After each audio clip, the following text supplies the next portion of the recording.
Valle de los Caídos, in Spain, the Valley of the Fallen.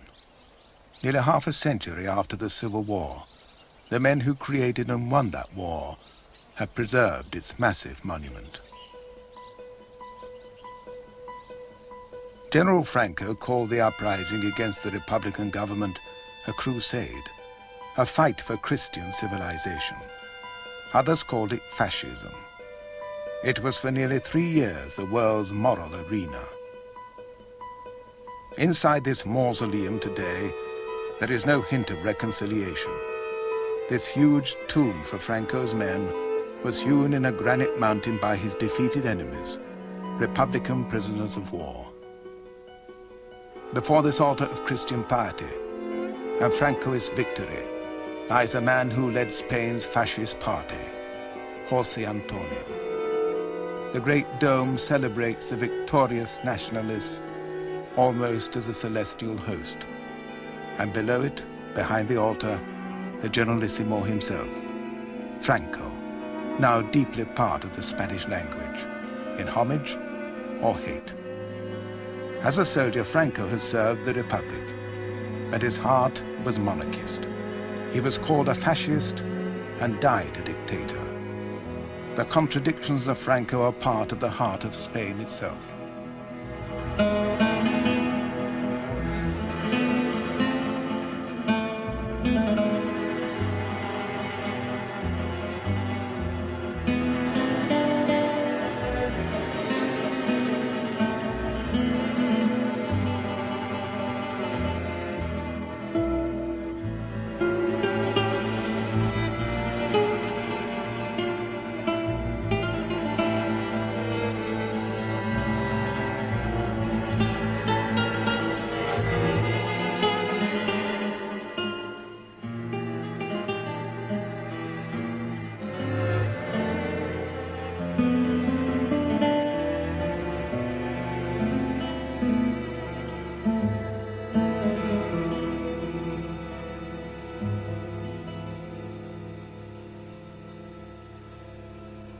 It was said, in time to come, that Franco was a cautious and even reluctant conspirator in the army's coup d'etat, which began the Civil War.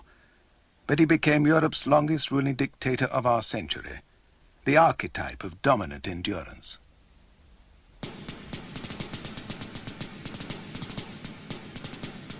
When Franco was born in 1892, Spain was still a proud imperial power. Franco was a child with that empire dissolved. The American wars lost Cuba and the Philippines. It was a grievous blow to Spanish pride, and also a knock for the young Franco. He had wanted to follow his father and brother into the Spanish Navy, but with the dissolution of an overseas Spain, that was cut back. So for Francisco Franco, it had to be the unglamorous and rather disgruntled army. For Franco, and so many of his class and generation, the army was his education. It confirmed the political images of the past, which were romantic or ambitious, or probably both. Spain had lost its empire, but it still clung desperately and bitterly to its last vestige of glory abroad. In its protectorate of Morocco, Spain sought to erase its humiliations far away by redoubling its military dominance. At home, as so often in military restlessness, party politics meant very little. The officers were either indifferent or vaguely hostile. The only consideration, almost religious, was patria, the fatherland. As a career army officer, Francisco Franco flew very high and very fast. He became in succession the youngest captain, major, and colonel. By the age of 33, he was a general. He had commanded the Spanish Foreign Legion for 4 years, following his personal mentor, the much wounded and scarred hero, General Millán Astray. Millán Astray was the founder of this disciplined and brutal elite of the Spanish army.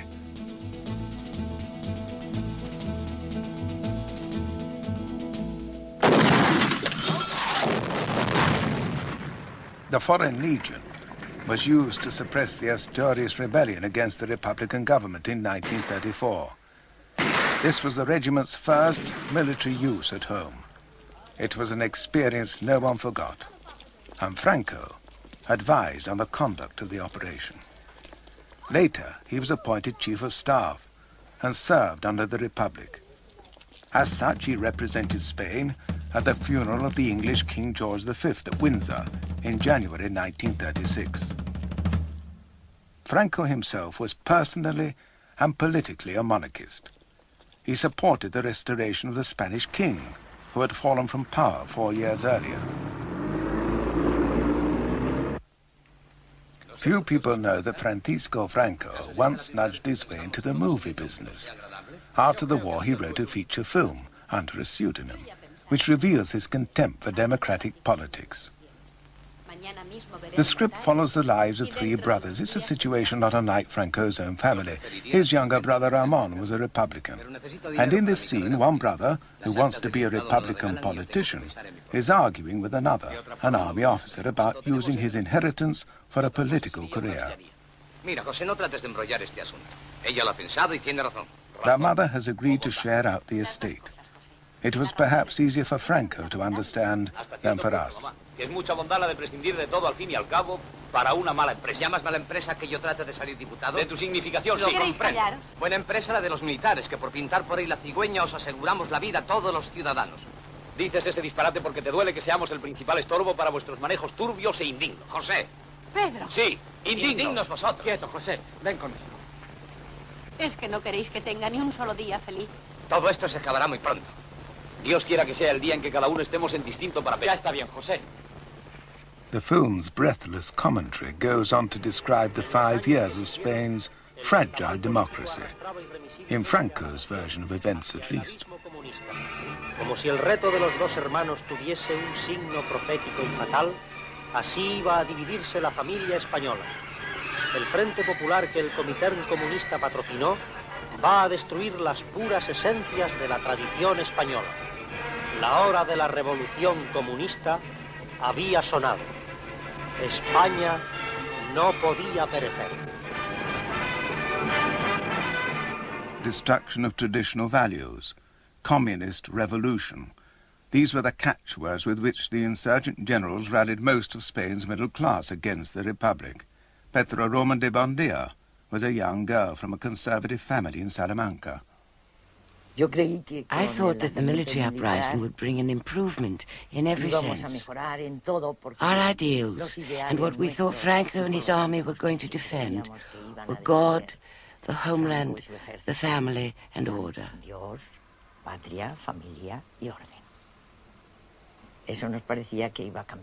We thought that the rising would change everything. We never imagined that it would be such a long war. Before the war, in the 5 years of democracy between 1931 and 36, the Spanish Republic had not just been a new order. It had questioned all the assumptions of accepted society, and now some people wanted to put the clock back. Tomás Garicano Goñi was a young army officer.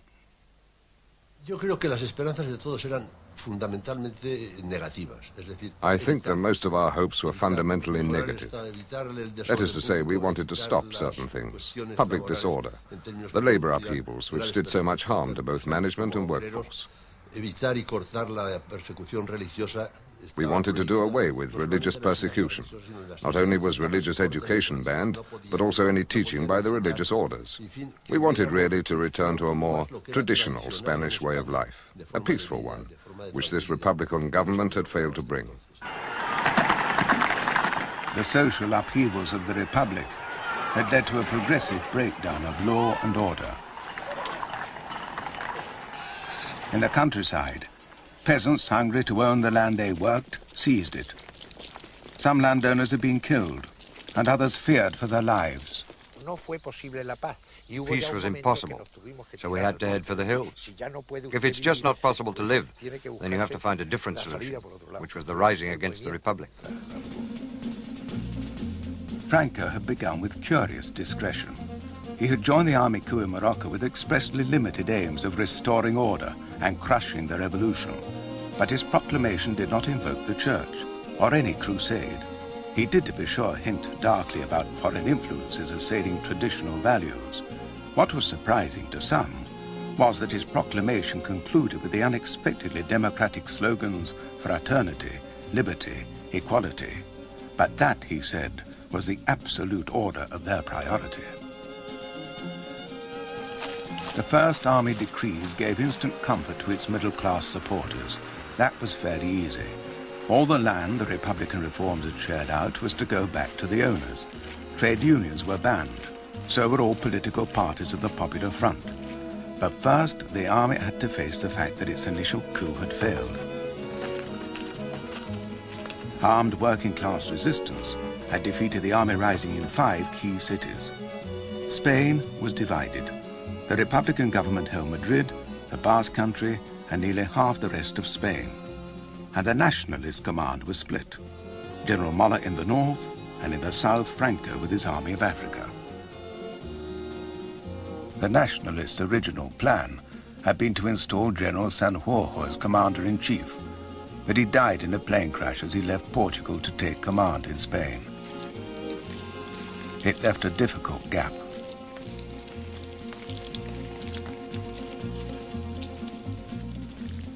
Two months later, the rebel generals gathered for a meeting in Salamanca. A strong lobby for Franco was gaining ground. All but one voted in favor of a single commander-in-chief.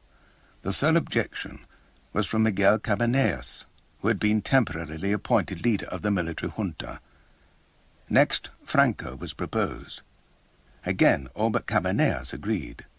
The decision was delayed. What was desperately needed was a man whom all under arms on the insurgent side would support.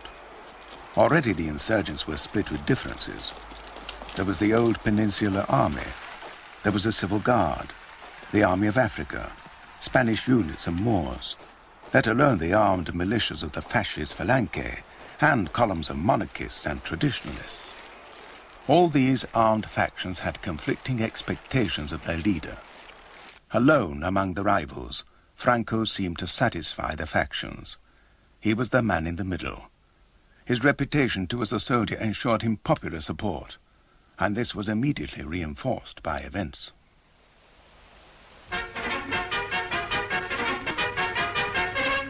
Driving on to the relief of Toledo, the advance of General Franco's columns from the west is pushed on remorselessly. White troops and Moors, well armed and trained in modern methods of warfare, supported by powerful artillery, overcome the resistance of government militia, whose retreat is on Madrid rather than Toledo. General Franco arrives to embrace and honor Colonel Moscardo, the brave and bearded commander. The victory at Toledo inflated Franco's prestige.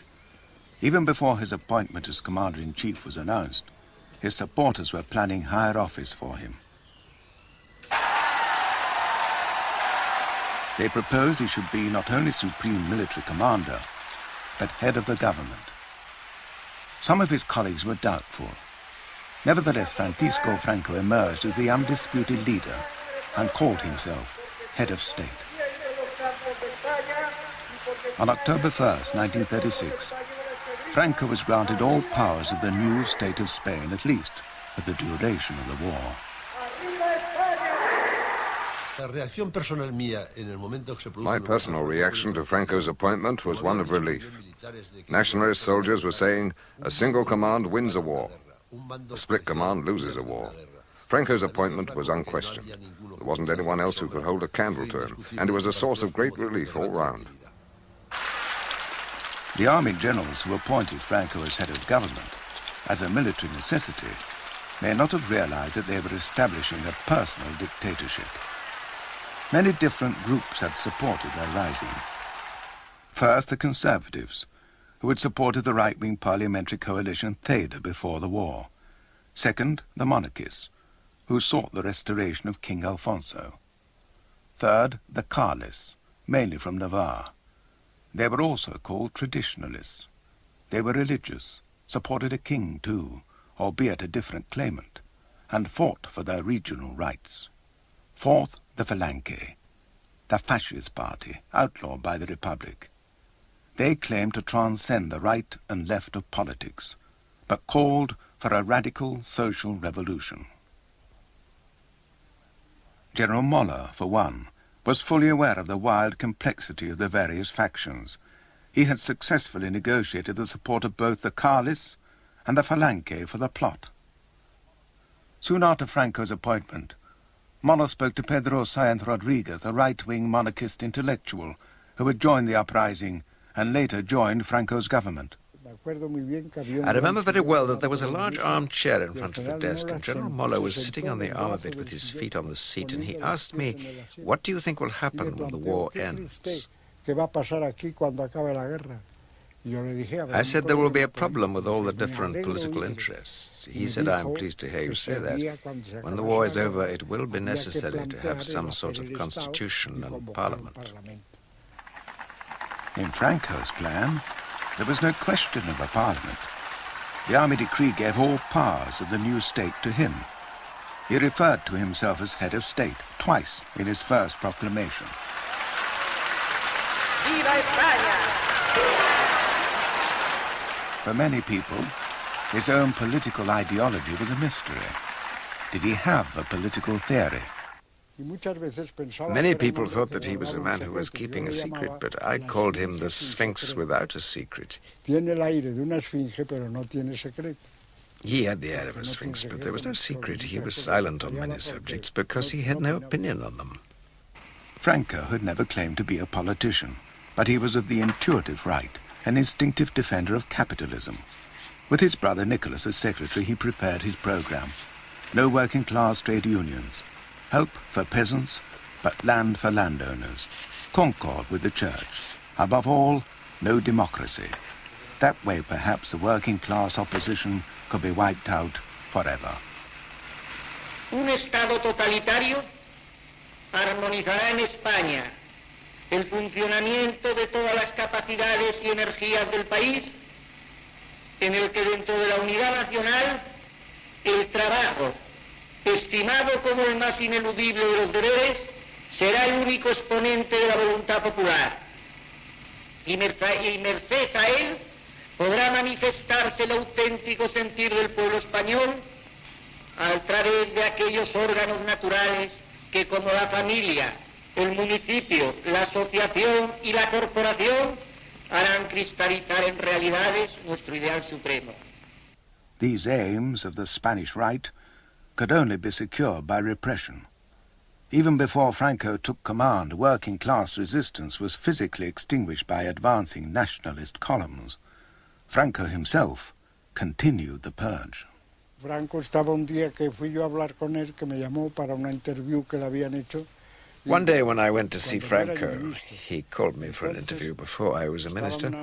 He was sitting at a table drinking chocolate, dunking bits of bread and biscuits into it, and he had a heap of files on the left and was classifying them.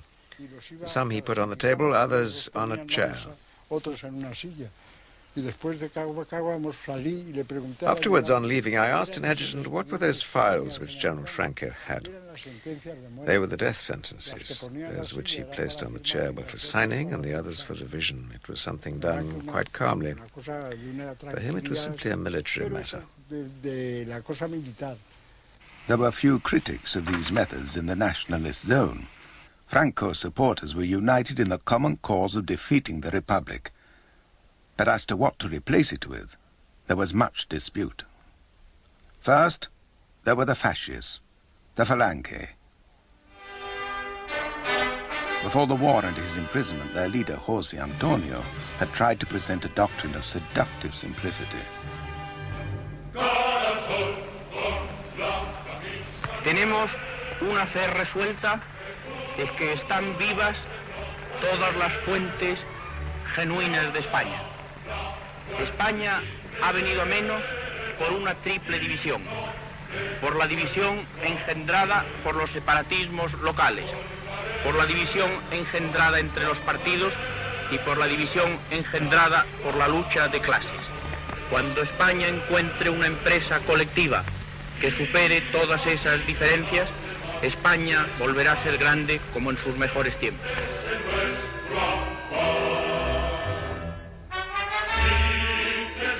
The Falange's fascism was disguised by revolutionary jargon. Narciso Perales was one of its first members. The Falange was a revolutionary movement which wanted to carry out profound changes in the Spanish society of those times, changes which are still necessary today. José Antonio proclaimed a doctrine which resolved opposing doctrines in society. It upheld spiritual values and the belief in the fatherland as our common and universal destiny, and at the same time it aimed for a social revolution. The agrarian reform would turn the land over to the peasants so that the vision of giving the ownership of the land to those who work it would come true.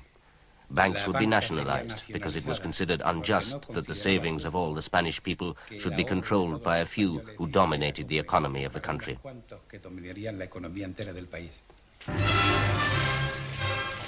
The Falange's leadership was predominantly middle class or aristocratic young men, but the movement was designed to appeal to working class sentiments, albeit staunchly anti-Marxist. Raimundo Fernández Cuesta later became Secretary General of the Falange. We discussed whether we should wear any distinctive clothing. José Antonio said we should wear a blue shirt. It's the same color as the proletariat's overalls. And it was the same for the flag. It was black and red because that was the flag of the anarchist trade unions. We wanted ours to be similar. The same with the word comrade, traditionally used by the communists. José Antonio said, I don't see why we shouldn't claim it ourselves. Give the word comrade a different meaning. In spite of its pretensions, the Falange never became a mass fascist party with large working-class membership. Unlike what had happened in Germany and Italy, fascism had not taken root in Spain before the war. For one thing, the economic conditions were very different. Spain was still economically in the 19th century.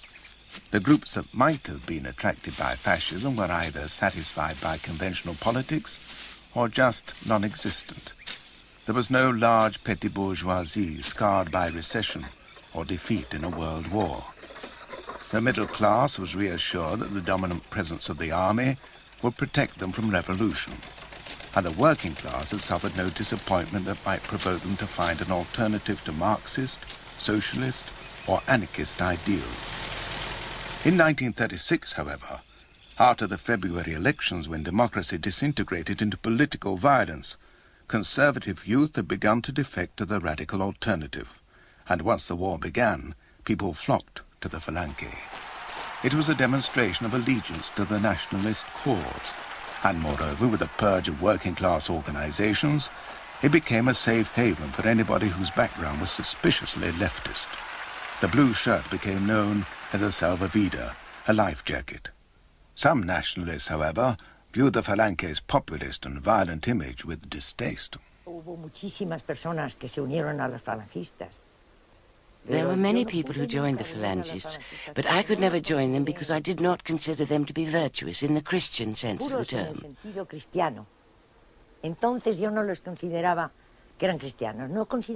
I did not think that the Phalangists were Christians. I did not think that they acted in a way that I considered to be correct, and I never liked them. There was a phobia against Phalangism in my family, partly because the Theda and the Falange were totally opposed to each other, and we all belonged to the Theda.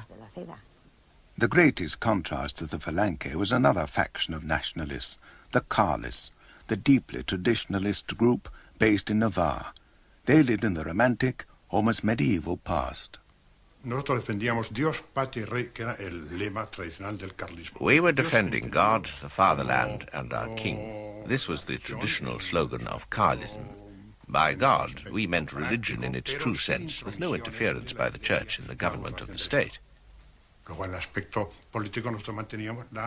As for politics, we were in favor of regional rights. That is, we saw Spain as a conglomeration of regions which have, from time to time, been united by a common cause of Spanish nationality. Franco was no fool. He recognized the potential danger of disunity in the nationalist camp. To his brother-in-law, Ramon Serrano Sr., he gave the job of devising a formula for uniting the factions. Los objetivos eran evitar las discordias y las The objectives were to avoid internal conflicts and rivalry, which were bound to debilitate the nascent state. This was Franco's view, and as commander-in-chief and leader in the war, I think he was right. He sought to establish and maintain a certain order and discipline in the rear guard.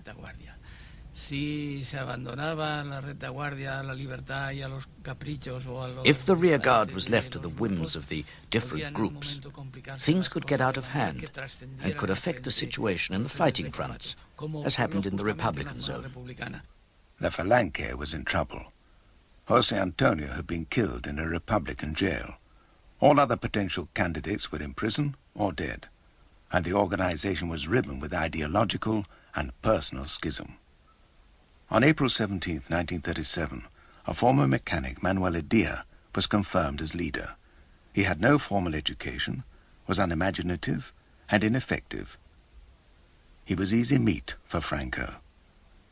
2 days after his election, Franco, as head of state, declared the Falange and the Carlists would be unified in one national movement under his own direction. When Edia challenged Franco's authority, he was sentenced to death, although this sentence was commuted to life imprisonment. By bringing the red-beric Carlist and the blue-shirted Falange movement under his direct leadership, Franco assured the triumph of his personal brand of authoritarian conservatism and the unity of his supporters. The man who claimed to support the restoration of the monarchy had made himself a dictator. True supporters of the king, like Eugenio Vegas Latapie, were outraged. It seemed as if the new state created by Franco wasn't so much a state as a dictatorship run exclusively by him. Don Pedro Sainz Rodriguez says with some accuracy that the difference between laws and decrees in Franco's regime was that Franco pulled decrees out of one pocket and laws from the other. Everything was the exclusive wish of the Generalissimo.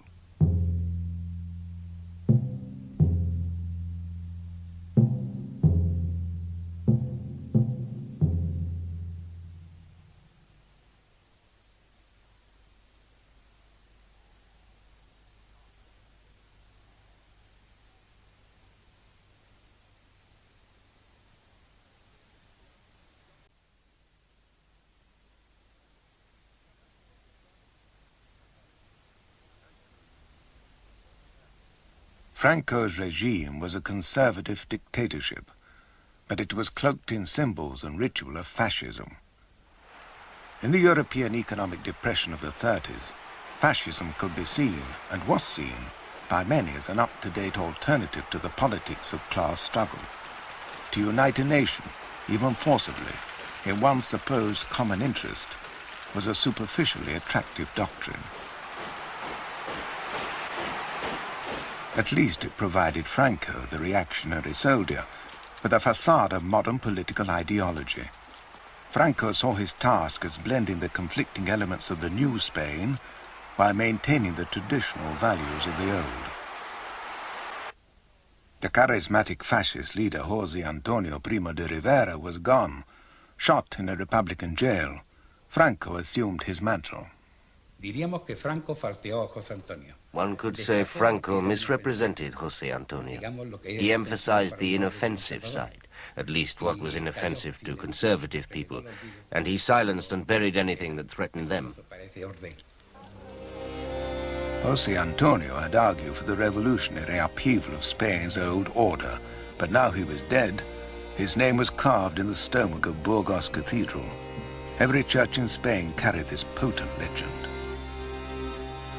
Thus the Falange revolution became absorbed within the symbolism of Spain's deepest reaction, the church. And Franco presided.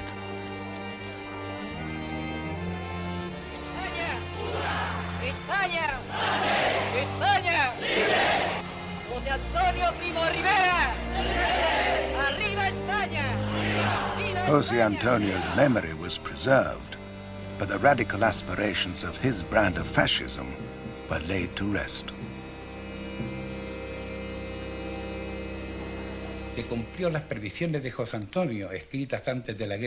What José Antonio had predicted before the war came true.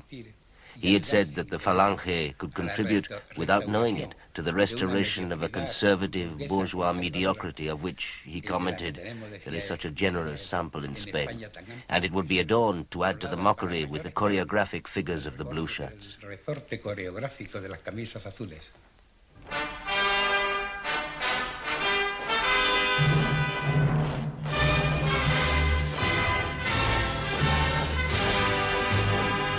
Se puso una careta de situación francamente fascista, como se decía entonces. The regime presented a mask which was basically fascist, but deep down this wasn't the case.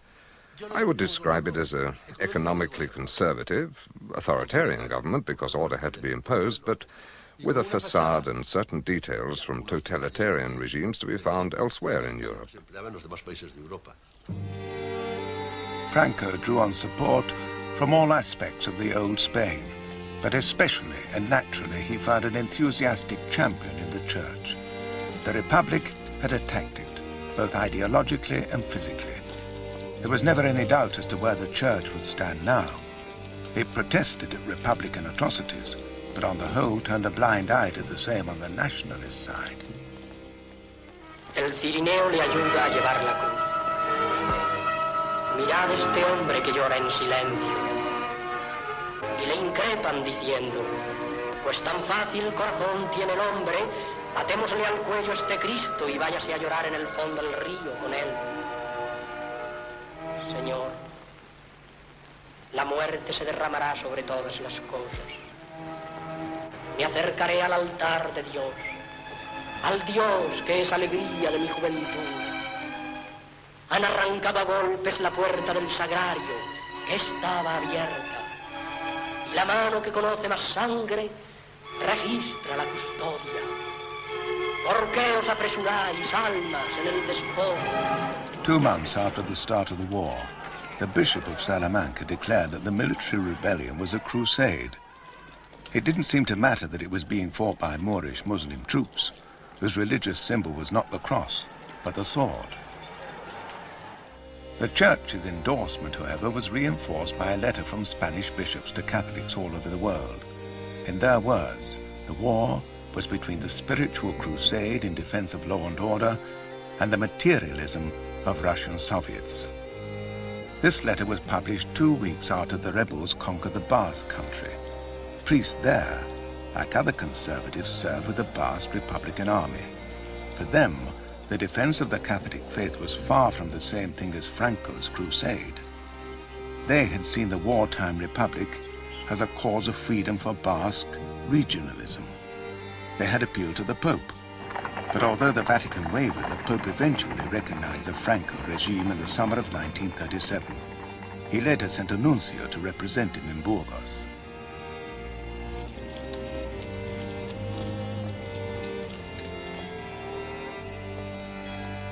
Undoubtedly, many Spaniards believed that Franco's campaign was a holy task, and Rome's approval was a great reinforcement to the devout.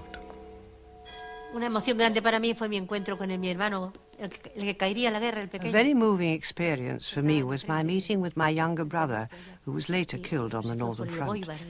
He'd asked for leave to come and see me. Bajó con un permiso para saludarme y me preguntó, mira, Cristina, quería yo verte. He said to me, look, Cristina, I wanted to see you because I wanted to ask you something. Those of us who die in the war, if we fight to defend God and Spain, as I'm doing, are we going to go to heaven as martyrs, even if the Church doesn't give us an official place in the register? I said I was sure they would, if they fought with that spirit, in the name of God and the motherland. Then God would give them a place among the martyrs in heaven. The Spanish Church's endorsement, even sanctification of Franco's rebellion, was well rewarded. Religious education in state schools was again authorized. Church property was exempt from taxes. Civil marriage and divorce outlawed. Now Spain could properly be called National Catholic.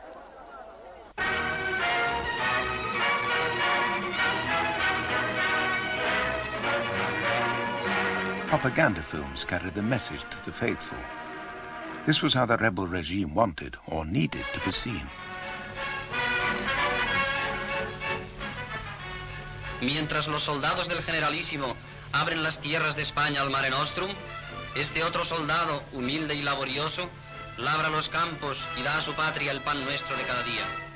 Fecundado con la sangre de tantos héroes, el suelo de España se cuaja de doradas espigas, de rubias mieses, símbolos de una patria con pan y justicia como el caudillo quiere. Apart from the Foreign Legion and the Moors, the backbone of Franco's army were the Catholic peasants of Spain's agricultural heartland. In spite of their poverty-stricken standard of living, they chose to defend traditional values, the village and the church. They were frightened too by stories of forced collectivization in the Republican zone. With Franco, on the other hand, the price of their main crop, wheat, was guaranteed against ruinous fluctuation. Their income, however meager, was secure. In Castro Jerez in Old Castile, the peasants had no doubt about supporting the right wing during the war, as they had done before it. During the Republic, we supported the right. We had to support them because they were under attack.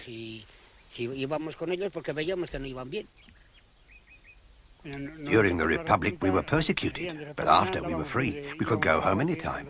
Before, we couldn't even go out. Florentino and Agapito were typical of a simple peasantry, reassured by the nationalist regime's maintenance of traditional values embodied in the church. Their faith was their dignity.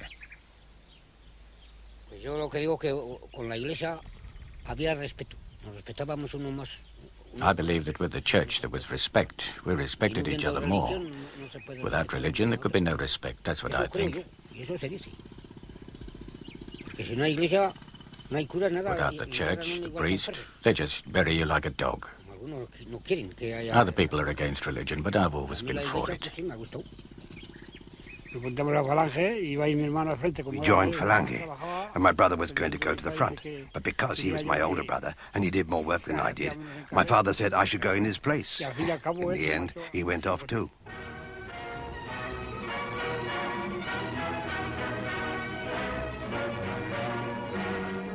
The nationalist propaganda films idealized the traditional image of Spain as distinct from the modern anomalies of the Republic. También trabajan las mujeres curtidas al sol. No importan los callos ni las heridas. Son flores sangrantes del triunfo. España entera es milicia, y la milicia es austeridad, trabajo, resistencia y silencio. The contrast between the position of women in the nationalist part of Spain and that in the Republican zone was extraordinary. The Republicans had emancipated women.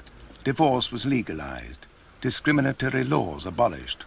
Now with the Civil War, some women even went to the front to fight.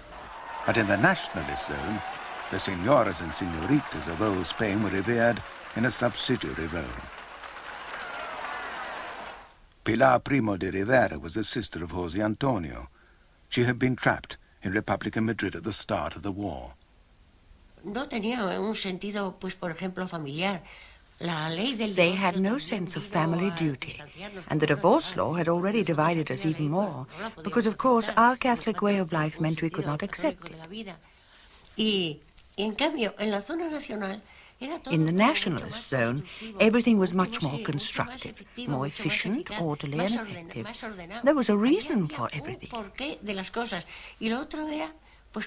On the other side, there was chaos and a jumble of weird ideas. That is the truth.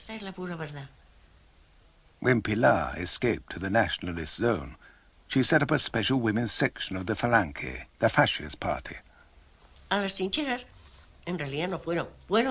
Our women didn't go to the trenches. They were auxiliaries at the front, in the infirmaries, in the washroom, in the hospitals. But our view was always that the woman's most important mission and her real place was in the family, at home. Así que nosotros sí que defendíamos la integridad de la familia So we defended the integrity of the family, the devotion of the woman to the family, particularly when the children are small and can't look after themselves. Later, the woman could apply herself to her vocational work, her studies or whatever, but without taking that too far. We have always wanted to maintain a balance and give due priority to the defense of the family. Camaradas, hoy vais a escuchar la voz de vuestro jefe. La misma voz que ha ordenado más de 100 batallas victoriosas viene ahora a hablaros a vosotras. La que escuchan atónitas las naciones viene a deciros hoy cuál es vuestra misión de mujeres dentro del movimiento. Por lo tanto, abrid vuestros sentidos para que no perdáis ni una sola de sus palabras ni uno solo de sus gestos. Arriba España.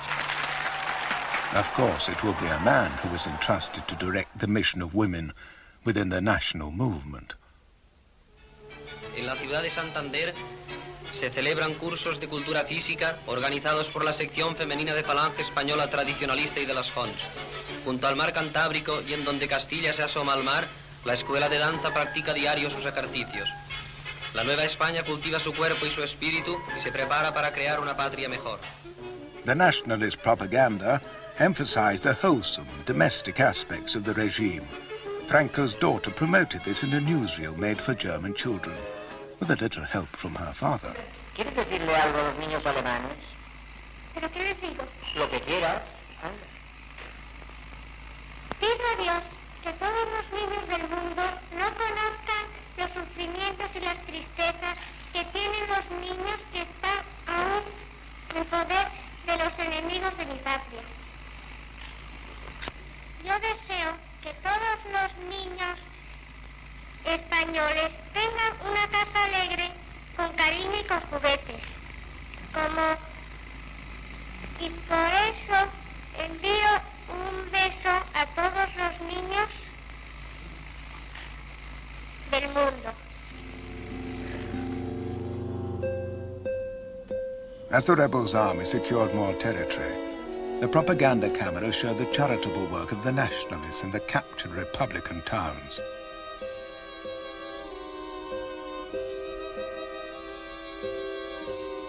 A women's organization, Auxilio Social, modelled on its Nazi counterpart, Winter Help, doled out bread.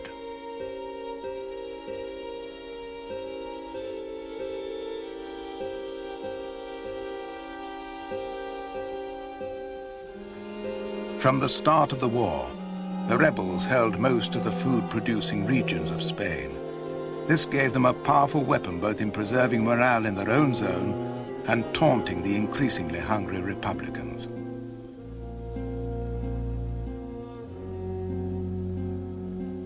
The enforced unity and morale of the nationalists seemed in stark contrast to the dejected squabbling that had beset the Republic even before the war.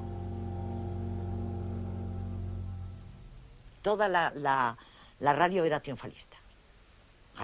Everything on the radio boasted of victory.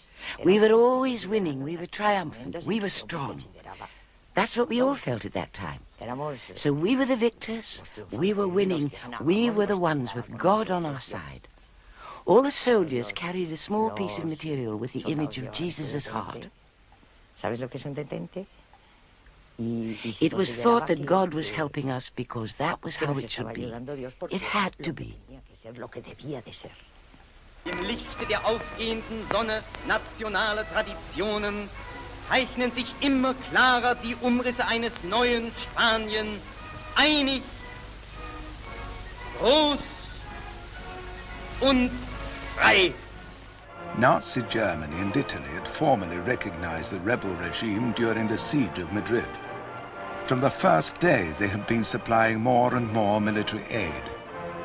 When the German ambassador, General von Faupel, took the salute at the recognition ceremony, Franco described his allies as the bulwarks of culture, civilization, and Christianity in Europe. This moment, he said, marks the peak of life in this world.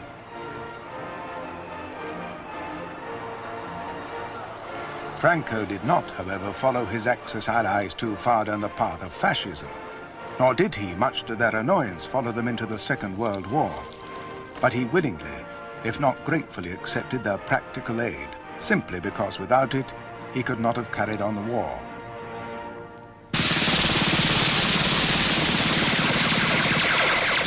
When it was finally over, Spain had to repay Germany £116 million, nearly £2 billion in today's money.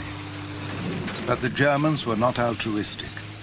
They needed a steady flow of minerals for their own Nazi war machine. They suggested taking over Spanish mines. For a long time, Franco resisted. But later, when he desperately needed supplies for a final offensive, he agreed to a German majority shareholding of 5 mining companies. The fact of this odd triangular relationship was that Franco's Spain was much closer in temperament to Italy. The Italians encouraged Franco to be more fascist, thereby to remove the well-founded suspicion that his was merely a conservative reactionary regime. They were only marginally successful. Spain adopted fascist-style institutions, but only one piece of legislation of Franco's new state reflected the revolutionary fascist influence of Italy, a labor charter setting up corporate trade unions. When Franco set up his first cabinet in the winter of 1937, it faithfully reflected the traditional forces of conservative Spain. It had 4 men from the new unified political movement, but only one of them had any connection with the pre-war revolutionary Falange. There were 2 personal friends of Franco. There were 4 military men and 2 monarchists, including Pedro Sáenz Rodríguez. He was supported by the army, but he took great care that the military men who entered the government would not take it over.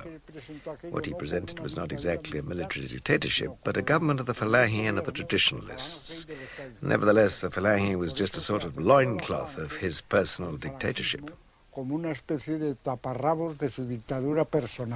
The genuine Phalangists and traditionalists were prepared to do anything for the sake of their cause, so Franco could trust neither.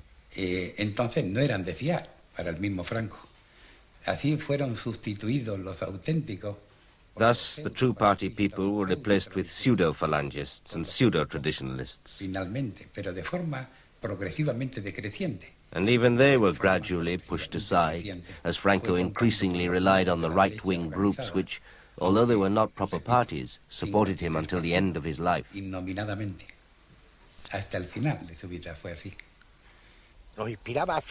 had absolute confidence in him. The Falange wanted to run things, and he sent them packing. He wanted his brother-in-law to sort out the Falange, and he got rid of him too. He couldn't have cared less. His attitude was, I'm following the path I've set for myself, and that was that, and that's what he did.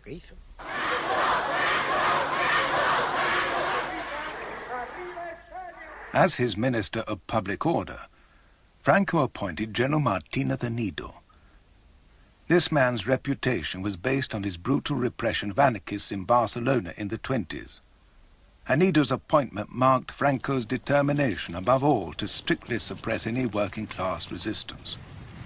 If anyone was caught with any association with working-class parties or trade unions, they were summarily dealt with. Francisco Poyatos López, a lawyer, had escaped assassination squads in Republican Madrid, but he found justice was no fairer in the nationalist zone. Entraban, por ejemplo, 20 individuos. 20 people would go in and the trial would take less than a quarter of an hour. There wasn't even time for them to make statements, nothing at all. It was even worse than the executions without trial because on top of everything it was making a mockery of justice, giving an appearance of legality to something which was not legal at all. And also, as I learnt later on, Franco insisted that only 1 in 5 people could be acquitted. That was the highest proportion. The nationalist passion for the unity of Spain meant stamping on all aspirations for autonomy of the traditionally distinctive regions of Catalonia and the Basque Country. In the Basque Country, the physical devastation was matched with the attempt to destroy the spirit of Basque nationalism. The Basque language was prohibited. Even the road signs were painted out. In April 1938, as Franco's army was poised to invade Catalonia, he announced the abolition of the region's home rule. The decree proclaimed that Catalonia would now have the honor of being governed on an equal footing with the rest of Spain. Before the war was over, it became clear what that honor entailed. The so-called law of political responsibilities retrospectively made anyone who had been an active Republican for 18 months before the war liable to prosecution. It included anyone who resisted Franco during the war. More often than not, the sentence was death, even if it wasn't always carried out. By the spring of 1938, he was already rounding up thousands of Republican soldiers and sending them to concentration camps. And the war still had a year to run.